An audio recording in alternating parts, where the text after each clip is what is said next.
Hi guys, it's me again, Ling, and today I will tell you about Season 2, Little House on the Prairie, moving in. The walls are up. Pa was saying to me in the morning, we'd better move in and get along as best we can without a floor or other fixings. I must build the stables as fast as I can, so Pat and Patty can be inside walls too. Last night I could hear wolves howling from every direction. Seemed like enclosed too. Well, you have your gun, so I'll not worry, said Ma. Yes, and there's Jack, but I'll feel easier in my mind when you and the girls have good solid walls around you. Why do you suppose we haven't seen any Indians? Ma asked. Oh, I don't know, Pa replied carelessly. I've seen their camping places among the bluffs. They're all away on a hunting trip now, I guess.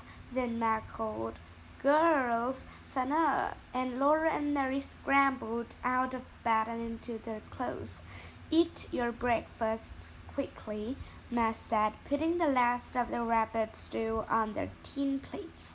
We're moving into the house today, and all the chips must be out. So they ate quickly and hurried to carry all the chips out of the house. They ran back and forth as fast as they could, gathering their skirts full of chips and dumping them in a pile near the fire. But there were still chips on the ground inside the house when Ma began to sweep it with her willow bough broom. Ma limped through. Her sprained ankle was beginning to get well, but she soon swept the earthen floor, and then Mary and Laura began to help her carry things into the house. Pa was on top of the walls, stretching the canvas wagon top over the skeleton roof of saplings.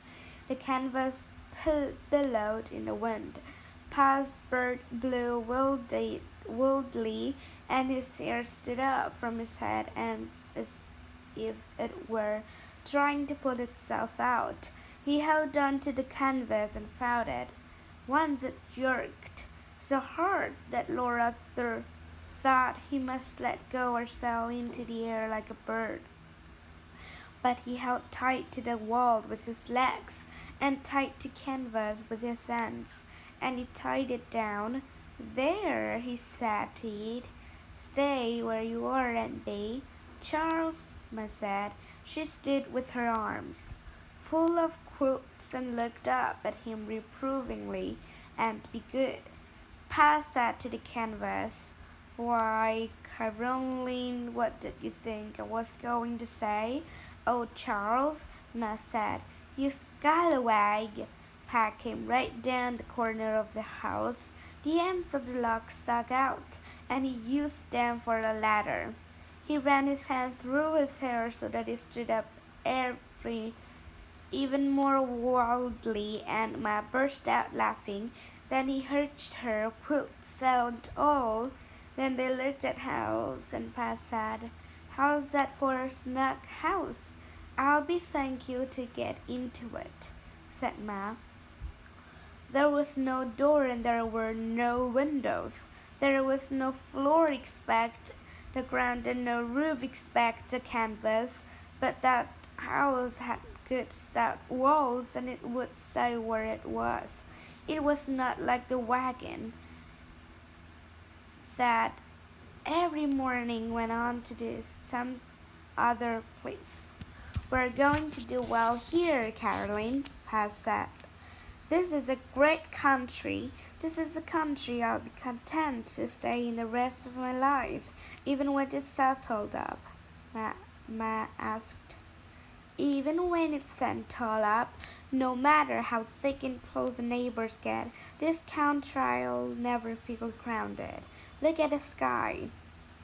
Laura knew what he meant. She liked this place too. She liked the enormous sky and the winds and the land that you couldn't see to the ends of. Everything was so free and big and splendid. By dinner time, the house was in order.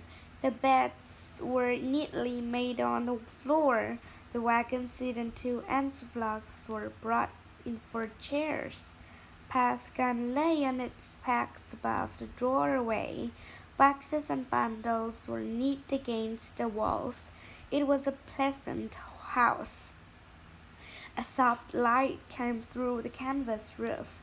Wind and sunshine came through the window holes, and every crack in the 4 walls glowed a little because the sun was overhead. Only the campfire stayed where it had been. Pa said he would build a fireplace in the house as soon as he could. He would hew out slabs to make a solid roof, too.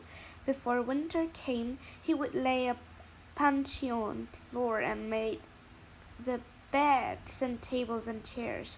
But all that work must wait until he had helped Mr. Edwards and had built a stable for Pat and Patty. When that's all done, said Pa, I want the clothesline. Pa laughed. Yes, and I want the well. After dinner, he hitched Pat and Patty to the wagon, and he hauled a tub full of water from the creek so that Ma could do the washing.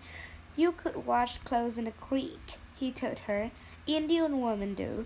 If we wanted to live like Indians, you could make a hole in the roof to let the smoke out. And we have the fire on the floor inside the house, said Ma. Indians do. That afternoon she washed the clothes in the tub and spread them on the grass to dry. After supper, they sat for a while by the campfire. That night they would sleep in the house. They would never sleep beside the camp at far again. Pa and Ma talked about Folkson, Wisconsin, and Ma wished she could send them a letter. But Independence was 40 miles away, and no letter could go on till Pa made a long trip to the post office there. Back in the big woods so far away, Grandpa and Grandma and the aunts and uncles and cousins did not know where Pa and Ma and Laura and Mary and Big Carrie were. And sitting there by the campfire, no one knew what might have happened in the big woods. There was no way to find out. Well, it's bedtime, Ma said. Baby Carrie was already asleep.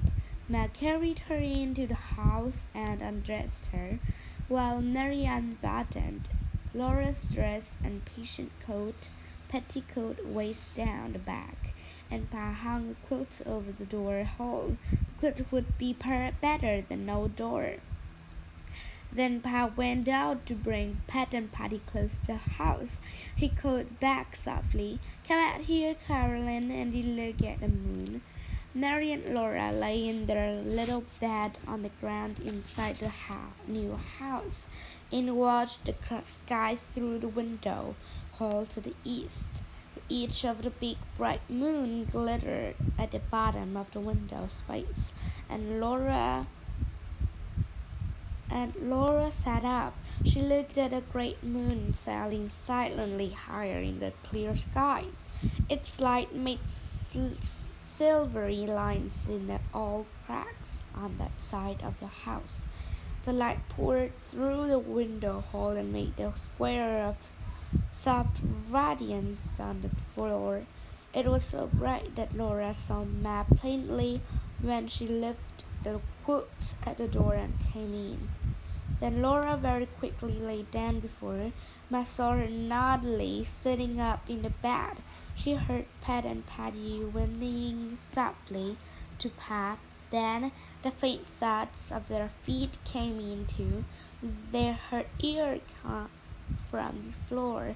Pat and Patty and Pa were coming toward the house, and Laura heard Pa singing, Sail on, silver moon, shed your radiance over the sky. His voice was like a part of the night and the moonlight and the silence of the prairie. He came to the doorway saying, by the pale, silver light of the moon, Sapling said, "Hush, Charles, you'll wake the children." So Pa came in without a sound. Jack followed at his heels and lay down across the doorway. Now they were all inside the stairways of their new home, and they were snug and safe. Drowsily, Laura heard a long wolf howl rising from far away on the prairie, but only a little shiver went up her backbone, and she fell asleep. And this is the end of my reading today, and thank you for your supporting and listening to me at all the time. And goodbye, see you next video.